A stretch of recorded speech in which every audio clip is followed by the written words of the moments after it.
HP দল অস্ট্রেলিয়াতে top and T20 ক্রিকেটটা খেলছে। আজকে তৃতীয় ম্যাচ চলছে। বাংলাদেশ আজকেও ব্যাটিং করেছে, ব্যাটিংয়ের শুরুতেই কলাপস হয়েছিল, কেউই রান করতে পারছিলেন না। শেষ দিকে আকবর আলী এবং শামীম হোসেন পাটওয়ারি দুজনে হাল ধরেছেন। সব মিলিয়ে বাংলাদেশ 147 রান 8 উইকেটে জমা করতে পেরেছে পুরো 20 ওভার ব্যাটিং করে। শামীম পাটওয়ারি 32 বলে 42 রান করেছেন, আকবর আলী 35 বলে 36 রান করেছেন এবং টপ অর্ডারদের মানে জিশান আলম কিংবা পারভেজ হোসেন ইমন, তানজিদ তামিম সবাই আসলে ব্যর্থ হয়েছেন। আফিফ হোসেন ধ্রুবর ব্যাটও কথা বলেনি। হারি ম্যানেতি 4 ওভারে 31 রান দিয়ে 3টা উইকেট নিয়েছেন। টিম ওকলি 3 ওভারে 31 রান দিয়ে 3টা উইকেট নিয়েছেন। এখন ব্যাটিং করছে অ্যাডিলেড স্ট্রাইকার্স এবং তারা 8 ওভারে 52 রান তুলেছে 1 উইকেট হারিয়ে। প্রথম ম্যাচটার কথা যদি বলি, সেই জায়গায় বাংলাদেশ দল ব্যাটিংয়ে একটা বড় স্কোর করতে পেরেছিল।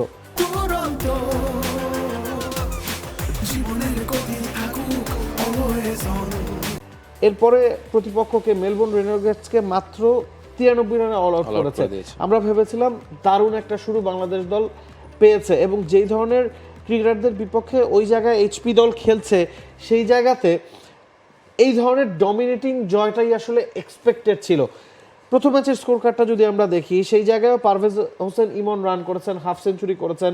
টপ অর্ডার ব্যাটারদের অনেকেই কিন্তু আসলে রান করেছিলেন। শামীম পাটওয়ারিও একটা ছোটোখাটো ইনিংস খেলেছেন। মেলবোর্ন 93 রানে অল আউট হয়েছে 16 ওভারের মধ্যে। জশ ব্রাউন এবং মার্কাস হ্যারিস এই দুজনকে হয়তো আপনারা চিনতে পারেন, দুজনই 20-এর ঘরে আউট হয়েছেন। রিপন মল্লিক 3টা উইকেট পেয়েছিলেন, রাকিবুল 3টা উইকেট পেয়েছিলেন। ডমিনেটিং পারফরমেন্স ছিল টিম বাংলাদেশের কাছ থেকে। 170 রান তারা করেছিল। সেকেন্ড ম্যাচটাতে সেই রানটা আরও খানিকটা কমে আসলো, 167 বা 66 রান বাংলাদেশ দল করতে পেরেছিল। সেই জায়গায় তাসমানিয়ান টাইগার্সদের বিপক্ষে তাদের খেলা ছিল। সেই ম্যাচটাতে আমরা স্কোর কার্ড দেখছিলাম, একমাত্র চার্লি ওয়াকিম বা জেক ডোরানকে আমি নিজে চিনেছি, যারা অস্ট্রেলিয়ান ঘরোয়া ক্রিকেটে সবসময় আসলে সুযোগ পান না। হোবার্ট হারিকেন্স যখন বিগ ব্যাশ খেলবে, জেক ডোরান বা চার্লি ওয়াকিমের কাউকেই আপনি হয়তো স্কোয়াডে দেখবেন না। তারা একাডেমির খেলোয়াড় বা ওই এইজ লেভেল ক্রিকেট খেলে উঠে এসেছেন। ওই জেক ডোরানের কাছেই কিন্তু বাংলাদেশ দল হেরে গেছে। 167 রানের টার্গেটে জেক ডোরান 37 বলে 71 রান করেছেন।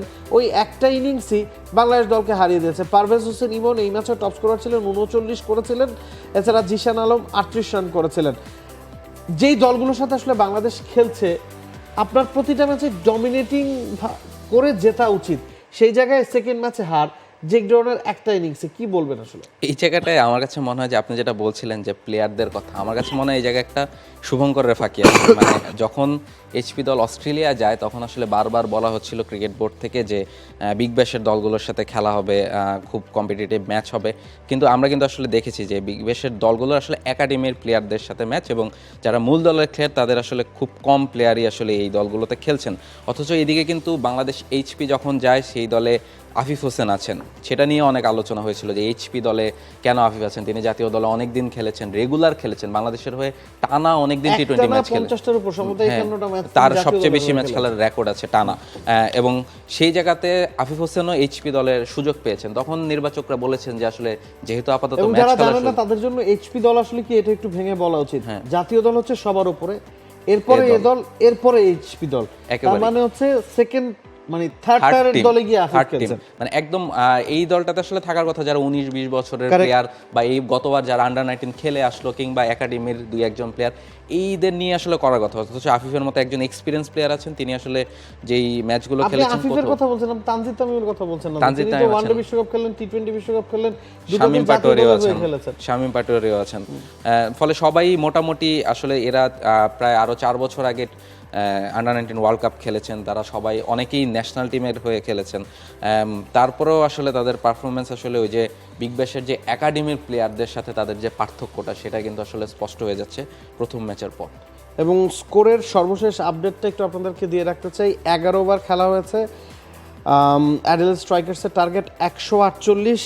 11 ওভার শেষে অ্যাডিলেড তুলেছে 76 থেকে 82 রান। শেষ বলটাতেও 6 মেরেছে তারা, 82 রান তুলেছে 1 উইকেটে। মানে শেষ 54 বলে 66 রান দরকার, হাতে আরও 9 উইকেট আছে এবং বাস্তবতা বলছে এই ম্যাচে হয়তো কপালে হারি জুটতে যাচ্ছে এবং কারা খেলছেন এই দলটাতে সেটাও কিন্তু আপনার দেখতে হবে। লয়েড পোপ, যিনি হয়তো একমাত্র বিগ ব্যাশে কোনো দলের হয়ে সুযোগ পেয়ে থাকেন, এই দলটাতে বাকি 10 জনের কেউ কিন্তু বিগ ব্যাশ খেলেন না।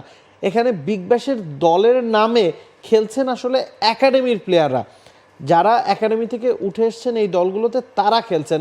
তাদের কাছে যদি আপনি 3 ম্যাচের 2টাই হেরে যান, সেটাই কিন্তু বলে দেয় পার্থক্যটা আসলে কোন জায়গায়, পার্থক্যটা আসলে কতটা। For more updates, subscribe to our YouTube channel and click on the bell icon. Follow us on Facebook and Instagram. Download T-Sports app to enjoy exciting games and highlights. Visit tsports.com.